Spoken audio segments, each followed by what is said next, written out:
మీ ఇంట్లో కార్ని రెంట్కిచ్చి డబ్బు సంపాదించాలనుకుంటున్నారా? అయితే వెంటనే ఈ నెంబర్కి కాల్ చేయండి. నమస్తే, welcome back to Suman TV. నేను మీ సంజయ్. ఈరోజు మనతో పాటు ఉన్నారు motivational speaker and emotional wellness coach హరిత అక్కడ గారు. మ్యామ్తో మాట్లాడి రిలేషన్షిప్స్ గురించి కొన్ని విషయాలు తెలుసుకుందాం. నమస్తే మ్యామ్. నమస్తే సంజయ్. కొత్తగా పెళ్ళైన అమ్మాయిలు వాళ్ళ అత్తారింట్లో ఎలా మెలగాలంటారు? అంటే కొంతమంది అంటారు కొంచెం సర్దుకుంటూ పోవాలి, లేకపోతే కొంచెం తగ్గి ఉండాలి, ఇలా అంటుంటారు. అసలు అత్తమామలతోని, భర్తతోని, లేదా తోటికోడలతోని, ఆడపడుచులతోని ఈ కొత్తగా ఆ ఇంటికి వెళ్ళిన అమ్మాయి ఎలా మెలగాలంటారు? అనొద్దు కానీ పుట్టింటి సైడ్ వాళ్ళు అప్పగింతల టైంలో ఏం చెప్తారు? ఇది నీ ఫ్యామిలీ ఇప్పటి నుంచి ఇంటి పేరుతో సహా మారిపోతుంది అంటేనే ఇప్పుడు మన బాధ్యతలు డబల్ అయినట్లు లెక్క. ఇది వదిలేసి వెళ్తున్నామని కాదు ఈ పేరెంట్స్ని, వీళ్ళు తక్కువ ఇప్పుడు వాళ్ళు ఎక్కువ అవుతారు మనకి, రైట్? అంతే తప్ప వీళ్ళని మొత్తానికి జీరో, వాళ్ళే మొత్తము అలానే నీ క్యారెక్టర్ మొత్తం చేంజ్ చేసుకోమనేసి కాదు. అది మనం చాలా మంది అర్థం చేసుకోవాలి సంజయ్. నేను చాలా మందిని గమనించాను. మెయిన్ ఆడపిల్లలకి ఎలా ఉంటుందంటే చిన్నప్పటి నుంచి ఏమైనా కోరికలు ఉంటాయి కదా, డిజైర్స్ ఏవో వచ్చి స్మాల్ ఈ జీన్స్ వేసుకోవాలనో, అది వేసుకోవాలనో, స్లీవ్లెస్ ఉంటుంది. మేబీ ఇంట్లో చాలా స్ట్రిక్ట్ అనుకో, పేరెంట్స్ ఏమంటారు, ఇవి ఇక్కడ నడవయి, నీ పెళ్ళైన తర్వాత మీ ఇంట్లో ఏం చేసుకుంటావో చేసుకో. ఎస్ నువ్వు పాపం ప్రతి అమ్మాయి ఫేస్ చేస్తుంది. నువ్వు తర్వాత చేసుకో, పెళ్ళైన తర్వాత నీకు నచ్చినట్టు ఉండు, నీకు ఎవరు వస్తే వాళ్ళతో పాటు అక్కడ ఉండు, యూనో.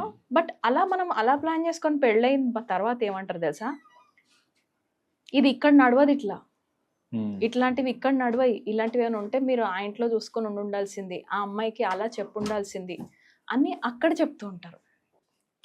అంటే ఆ కిచిడి ఉంటుంది చూడు సంజయ్, కాంట్ టెల్ యూ. అకంటే అమ్మాయి ఎలా ఫీల్ అవుతుంది మ్యారేజ్ అయిన కొన్ని ఇయర్స్కి, అటు అక్కడ వాళ్ళు నన్నులాగా ఉండనివ్వలా, ఇక్కడ నేను నాలాగా ఉండనివ్వద్దంటే మోసపోయిన ఫీలింగ్ వస్తుంది, రైట్? అంటే అక్కడ నాకు నచ్చింది చేయలేకపోయినా ఇక్కడ కూడా నాకు నచ్చినట్టు ఉండలేకపోయినా అని ఒక పీరియడ్ వస్తుంది సంజయ్. పెళ్ళైన తర్వాత కొంతమందికి నెలల్లోనే వస్తుంది, కొంతమంది కొన్ని సంవత్సరాల తర్వాత వస్తుంది. But every women goes through this almost. ఏంట్రా ఇది అనేసి అక్కడ మీరు పాజ్ తీసుకొని జస్ట్ చెక్అవుట్, చెక్ చేసుకొని ఎక్కడ అడ్జస్ట్ అవ్వాలి, ఏంటి నా capacity, very important. Beyond the limits వెళ్ళి అరే నా ఆడబడిచే మొత్తము, నా తోటికోడలే మొత్తము, నా అత్తగారే మొత్తము అని లైఫ్ వాళ్ళ కోసం లీడ్ చేసాం అనుకో, ఒక పాయింట్లో వాళ్ళ గ్రిప్లో ఉన్నట్టు అనిపిస్తుంది మనకి, రైట్? అప్పుడు నేనేంట్రా నా లైఫ్ అని మళ్ళీ అక్కడికి వచ్చాను బాధపడతాను. ఆ ఫ్రస్ట్రేషన్ మళ్ళీ వెళ్ళేది మొత్తం హస్బెండ్ పైన. ఏదేమైనా మ్యారేజ్ అయినా 5 years నుంచి, ఫస్ట్ 5 years ఆఫ్ మ్యారేజ్లో ఈ హ్యాబిట్స్ నుంచి ఆ హ్యాబిట్స్కి అలవాటు పడడానికి టైం పడుతుంది. అది మనకు నచ్చినా నచ్చకపోయినా, బికాజ్ ఈ పద్ధతుల నుంచి ఆ పద్ధతుల్లోకి వెళ్తున్నాం.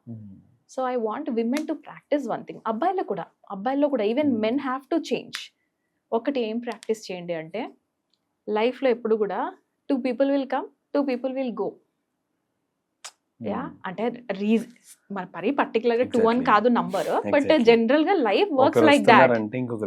ఎస్, ఒకరు వస్తూ ఉంటారు. చూడండి, మ్యారేజ్ అయిన తర్వాత సిబ్లింగ్స్ తో మనకు కట్ ఆఫ్ అయిపోద్ది. అన్నదమ్ములతో మన అక్క చెల్లెలతో అంత ఉండం, అక్కడ తోటికోడలతోనో లేకపోతే ఆడవర్డ్స్లో ఎక్కువ వస్తూ ఉండడమో అక్కడ ఉంటుంది. వాళ్ళు రాగానే వీళ్ళకి స్లోగా కట్ ఆఫ్ అయిపోతారు సంజయ్. అక్కడ అత్తమామలు రాగానే ఇక్కడ అమ్మ నాన్నలతో టైం తగ్గిపోద్ది, అక్కడ హస్బెండ్ రాగానే ఇక్కడ మనకంటూ ఇక్కడ తగ్గిపోతాయి అన్న పిల్లలు, చెల్లె పిల్లలు, right? This is how life works. కానీ నేను మీతో అప్పుడు అంత స్పెండ్ చేస్తుంటే, మనం అప్పుడు అంతలా ఆడుకునేటోళ్ళము, యూనో, నేను అప్పుడు ఎంత ఎంజాయ్ చేసేదాన్నో. మైండ్ ఏం చేస్తుంది తెలుసా, ఇక్కడ నేను బ్రెయిన్ గురించి చాలా మాట్లాడతాను సంజయ్. గడిచిపోయిన కాలంలో పెయిన్ మాత్రమే గుర్తుపెట్టుకునేదే ఎక్కువ బ్రెయిన్ చేసే పని.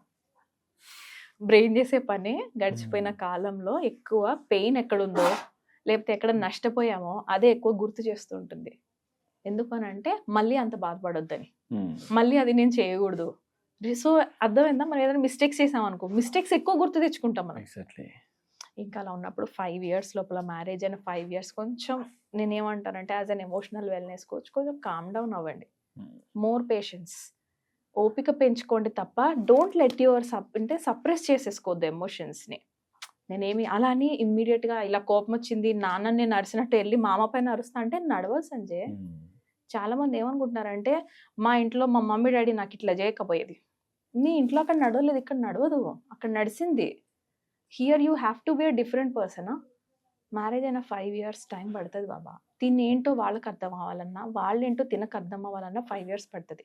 నేనేమంటా అంటే but don't be two soft. Okay. చాలా మంది మిస్టేక్ ఏం చేస్తారంటే తల్లిదండ్రులు ఏం చెప్తారు, ఏది జరిగినా అడ్జస్ట్ అవ్వు, ఎగ్జాక్ట్లీ ఏదైనా అడ్జస్ట్ అవ్వు. ఎగ్జాక్ట్లీ అక్కడికి వెళ్ళాక కూడా తిని చేసే పనుల వల్ల ఏమన్నా వాళ్ళ అత్తమామలు కానీ హర్ట్ అవుతారేమో, తన తోడికోడలు కానీ సంథింగ్, లేకపోతే ఆడపడుచులు ముఖ్యంగా వీళ్ళిద్దరు హర్ట్ అవుతారేమో అని చెప్పేసి వీళ్ళ ఫీలింగ్స్ అని అణుచుకుంటుంటారు కొంతమంది. అంటే ఎంతవరకు మాట్లాడాలి, లేకపోతే ఎంతవరకు వాళ్ళ కోరికల్ని బయట పెట్టాలన్న విషయంలో వాళ్ళు మాత్రం సతమతం అవుతూ ఉంటారు. ఎగ్జాక్ట్లీ ఇంట్లో ఉన్నట్టు ఉండలేరు. ఇంట్లో అయితే అమ్మ నాన్నల ముందు నాకు ఇది కావాలని అడిగినట్టు అక్కడ అడగలేరు.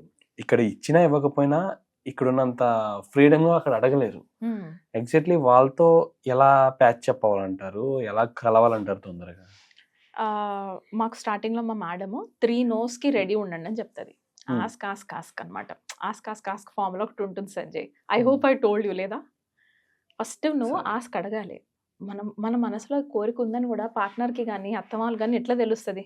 సపోజ్ నార్మల్ చైన్ అనుకుందాం, ఓకేనా? నాకు నార్మల్ చైన్ కొనుక్కోవాలనిపించింది. నేను ఆబ్వియస్లీ పెళ్ళైన తర్వాత ఎవరిని అడగాలి? Either I should be financially independent, నేను ఎఫోర్డ్ చేసుకోగలగాలి, లేదంటే అరే నాకు మ్యారేజ్ అయింది కాబట్టి నేను వాళ్ళతో షేర్ చేస్తే వాళ్ళు కొనేటట్టు ఉండాలి. అంతే కదా డిజైర్స్ అంటే. సో నేను వెళ్ళి వాళ్ళతో డిస్కసే చేయకపోతే నాకు అది ఉందని కూడా కోరిక వాళ్ళకి ఎలా తెలుస్తుంది? సో ఫస్ట్ మన బ్రెయిన్కి మనం చెప్పాలి ఇట్స్ ఓకే. వాళ్ళు ఒకవేళ నో అన్నా, బట్ యు ఆస్క్. ఫస్ట్ ఆస్క్కి డెఫినెట్గా ఆ బ్లండర్ నో అని ఎక్స్ప్రెషన్ వస్తుంది. That's fine, that's really fine. నువ్వు అడిగిన వెంటనే అన్నీ వచ్చేస్తే ఇంకేముంది లైఫ్లో? నీ మజా. నీ బ్రెయిన్ ఎలాంటిదంటే అది వచ్చిందంటే అది వదిలిపెట్టి మళ్ళీ వెంటనే ఇంకో కోరిక అడిగిద్ది. This is how we are trained. సరే అది సెకండ్ టైం మళ్ళీ అడగండి. ఒక 1-2 weeks గ్యాప్ తీసుకోను, 1 month గ్యాప్ తీసుకోను, again get ready to ask. మళ్ళీ అడగండి. అప్పటికి కూడా మళ్ళీ నో అన్నారు అనుకో, ఆ నో కొంచెం బెటర్ దాన్ ఫస్ట్ నో అనమాట. ఎలా ఉంటుందంటే సరే చూద్దాంలే, ఫంక్షన్ దాకా వెయిట్ చేయి, something like this. Absolutely no నుంచి చూద్దాంలే. థర్డ్ టైం మళ్ళీ అడగండి 2-3 weeks తర్వాత. అలా అని సతాయించమని నేను అనట్లేదు సంజయ్. వాళ్ళ మీద పడి రాక్షసుల్లా పీక్కొని నువ్వు ఏమన్నా చేయి, నువ్వు సస్తే జావు, నాకు అనవసరం, నాకు ఆ ఫంక్షన్ కల్లా నాకు ఈ హారం కావాలి. That's not the way you have to communicate. No. మళ్ళీ పేషెన్స్ అంటే ఎక్కడ పేషెన్స్? ఇలాంటి చిన్న చిన్న వాటిల్లో పేషెన్స్, రైట్? మళ్ళీ థర్డ్ టైం అడగండి, ఆస్క్. అప్పటికి ఆస్క్ అడిగే టైం కల్లా నో అని రాదు. ఒకవేళ నో వచ్చినా again be prepare to ask next no. 9 no's అంట. మాకు ట్రైనింగ్ ఇచ్చినప్పుడు మా మేడం 3 no's అన్నది. And I practised 3 no's. Okay, థర్డ్కి అయిపోయింది నేను అడిగినవన్నీ చిన్న చిన్నవి. ఇప్పుడు ఏమైనా బర్త్డేకి ఏం కావాలంటే ఏం కావాలి, వర్కౌట్ డ్రెస్ కొను చాలే, ఒక డ్రెస్ కొను చాలే. When your desires are met, చిన్ని కోరికలు తీర్చేసుకుంటే పెద్ద కోరికలు అంటూ ఏమి ఉండవు ఏ మనిషికి కూడా. ఆ చిన్ని డిజైర్స్ వైఫ్వి వినాలి సంజయ్. హస్బెండ్ అక్కడ ఇదేంట్రా అన్నీ నాతో కొనిపించుకుంటుంది, నిన్ను అత్త ఇంకెవరిని అడుగుతారు? It's not only about things, only అరే ఇచ్చిపుచ్చుకోవడం అని అంటే, బికాజ్ మనకు ట్రస్ట్ బిల్డ్ అవుతుంది అక్కడ ఫస్ట్ 5 yearsలోనే. సపోజ్ ఫస్ట్ 5 yearsలోనే నెగ్లెక్ట్ చేస్తున్నారు, తర్వాత చూద్దాంలే అది ఏడిపోతుంది, లేకపోతే ఆ తర్వాత విందాంలే, ఓ 10 years తర్వాత చూద్దాంలే అని. When you are postponing your everything కదా, తన మైండ్లో ఎలా ఫామ్ అవుతుంది? హౌ ఈజ్ షీ ఇంటర్ప్రిటింగ్ అంటే తన ఇంటర్ప్రిటేషన్లో హస్బెండ్ని ఎలా ఇమేజ్ పెట్టుకుంటుంది? ఈయన ఈ టైపు, సపోజ్ ఈయన పిసినారే, ఈయన నాకు తప్ప అందరికి ఇచ్చే మనిషి, ఈయన వేరే వాళ్ళకి పెడతాడు కానీ నన్ను మాత్రం పట్టించుకోడు. ఇలాంటివి మనం లైఫ్ లాంగ్ క్యారీ చేస్తారు. నెక్స్ట్ 60 years మళ్ళీ వాళ్ళతోనే మనం బతకాలి. పేరెంట్స్ అయినా 30 years Sanjay, maximum 30 to 35 years, అంతే కదా? ఎందుకంటే అప్పటికే 30-35 years అయిపోతుంది మన లైఫ్లోనే. ఇక మిగతా 30-35 years వాళ్ళకి మనకి అంతే ఉంటుంది. But wife or the husband lives for a longer time together, 60 years almost. Exactly. వాళ్ళు కదా ఇంపార్టెంట్. ఫస్ట్ 5 yearsలో చాలా అప్స్ అండ్ డౌన్స్ వస్తాయి సంజయ్. పెళ్ళయిందా, రిసెప్షన్ దగ్గర పెట్టుబడుల దగ్గర, భోజనాల దగ్గర, మళ్ళీ మాకు రెస్పెక్ట్ ఇవ్వలేదు, మాకు ఇవ్వలేదు అని అక్కడ అవుతాయి. అవే డీల్ చేసుకొని ముందుకెళ్తున్నాంరా అంటే పెట్టిపోతల దగ్గర అని, సారే దగ్గర వీళ్ళకి తగ్గట్టుగా వాళ్ళకి పెట్టిపోతే అదో ప్రాబ్లం. ఎక్కువ పెడితేనేమో ఈమె ఎక్కువ తెచ్చుకుంది, వేరే వాళ్ళు తెచ్చుకోలేదని తోటికోడళ్ళ దగ్గర ఇష్యూస్, పిల్లల పేర్లు. It goes on, life goes on. ఎక్కడ మనం ఎవరిని ఇలా ఉంటే బాగుండేదని అనుకోవడానికి ఉండదు. This is a fresh day, let's welcome those emotions. కొన్ని మనం డీల్ చేస్తాము, కొన్ని మనం ఎక్స్పీరియన్స్ ద్వారా నేర్చుకుంటాము. But let's be patient. కామ్గా కాస్త డీల్ చేయటం నేర్చుకోండి. Don't become so hyper. ఎట్లా అరుస్తున్నారు తెలుసా సంజయ్, అసలు వింటుంటే డామ్ ఇంకొన్ని రోజుల్లో ఏం సౌండ్స్ వస్తాయి అనిపిస్తుంది. ఇస్తురులే పెళ్ళైన 5 సంవత్సరాలకి 5 సంవత్సరాల్లోనే కష్టం. తర్వాత స్లోగా దేల్ అడాప్ట్. అచ్చా అమ్మ నాన్నలు నేను ఎక్కడ మొన్న ఏదో ఒక అమ్మాయి చెప్పింది సంజయ్, ఎంత ఇంట్రెస్టింగ్ అనిపించిందంటే, నేను మా అమ్మని బ్లాక్ చేసి పెట్టాను 2 weeks 3 weeks దాకా అని. And I was like wow how cute. అంటే మ్యారేజ్ అమ్మని బ్లాక్ చేసిందని కాదు అక్కడ, అమ్మ ఎప్పుడైతే వీళ్ళ ఫ్యామిలీలో ఇంటర్ఫియర్ అయిపోతుంది, అమ్మని నువ్వు ఇంతకంటే నా వాళ్ళ గురించి మాట్లాడకు అని చెప్పాలి అని అంటే, ఈ అమ్మాయి బ్లాక్ చేసిందంట అమ్మని 2-3 వారాలకి. It was true cute. ఎందుకంటే ఇది నా ఫ్యామిలీ అని ఆ అమ్మాయికి వచ్చేసింది ఆల్రెడీ. ఇది నేను ప్రొటెక్ట్ చేసుకోవాలంటే నా అమ్మనైనా సరే నేను పక్కకి పెట్టాలి. That's good lesson that we all should know. ప్రతి ఒక్కరు తెలుసుకోవాలి మ్యామ్ ఖచ్చితంగా. వాళ్ళు అంతలా మనం తేయకూడదు, ఎందుకంటే తల్లిదండ్రులకి అటాచ్మెంట్ ఎక్కువ ఉంటుంది పిల్లలతోని. ప్రతి అమ్మాయి కూడా ఒక సందర్భంలో పెళ్లి చేసుకోవాల్సిందే, అత్తవారింటికి వెళ్ళాల్సిందే. కానీ అత్తగారి ఇంటికి వెళ్ళాక కూడా తల్లిదండ్రులు చెప్పే మాటలు అంటే వినడం ఓకే, తల్లిదండ్రుల మీద ప్రేమ అభిమానాలు, వాళ్ళ మీద బెంగ ఇవన్నీ ఉంటాయి, కరెక్టే.